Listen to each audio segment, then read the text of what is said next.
And 44 Red the Pilot, now about a length clear from the Blue Nipper. Peggy Sue going up there 3 deep now, the filly. Over on the inside, another Maori Boy, Light Up the Sky, travelling between those. Champagne Charges on the favourite's back, is being niggled at coming into the home corner. And Merry Jig last of all at the top of the straight. 44 Red first to spin the bend. From on the outside, the Blue Nipper closing the margin. Don't like Peggy Sue, off her feet going nowhere. The Blue Nipper reaches the lead with 150 to go. Beats off 44 Red. Light Up the Sky, another Maori Boy, but the Blue Nipper's clear, although wanting to shift a bit of ground and will be too good under hard riding. The Blue Nipper scored from the stablemate. Light Up. A really good start. They were mentioned in the preview that this horse had some serious form lines around Vega Magic and Lighting in My Veins, and those form lines are really held up today.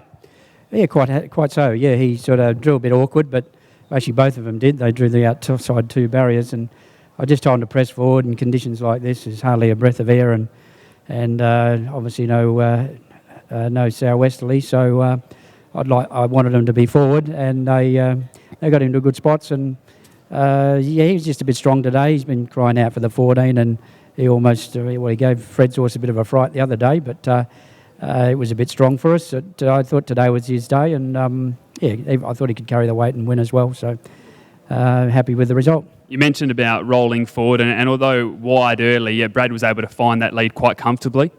Yeah, he just had to stoke him up when he looked like getting caught 3 deep. But, yeah,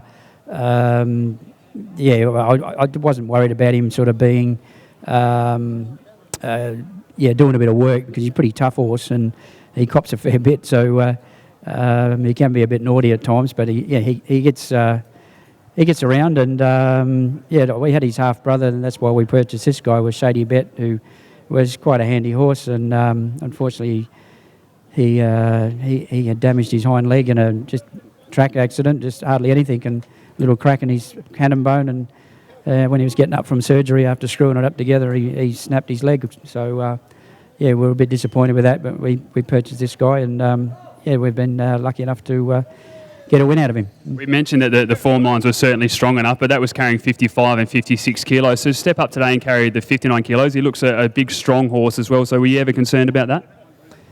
Look, he's not a big horse. No, he's not tall. He's a bit wiry, but I'm pretty happy with him. He's got toughness about him, so I wasn't worried about the 59. To be quite honest with you, I thought he'd carry it okay. Yeah. And as the skies line up on top of us, she ran a nice race as well. Yeah, look, I thought they could quinella it. I spoke to Chris just before I come to the races. He's in Melbourne, and he won on Peggy Sue last start, and he thought she might be a little bit tough for us to beat, but. Yeah, for whatever reason, she didn't quite fire today, but my two did, and they quinelled the race. Well done, Neville. Congratulations on the start. We'll grab winning jockey now, Brad Parnham, as well. And Brad, you'll be able to roll to that front quite comfortably today, and then he really settled nicely. Yeah, he did. He did it well throughout the run. I probably didn't want to be outside the leader necessarily, but I was just going to be caught a little bit wide, so I had to let him roll. And I was still confident that Jared was going to take me well into the straight, which he did. So I was happy with that. But yeah, when I let him down, he had a good burst of acceleration. He probably should have won it by a bit more, but I think he got a little bit lost in front. But it worked out good. He laid out late last start as well. Did the same today. Any concerns about that, or just a learning process? I think it's just a learning process for him. You know, he's still a bit raw. So I think the more he does it, and he's a very capable horse of winning more races like this. So the more he races, the better he's going to get, I think. Well executed ride, mate. Well done. Cool. Thank you.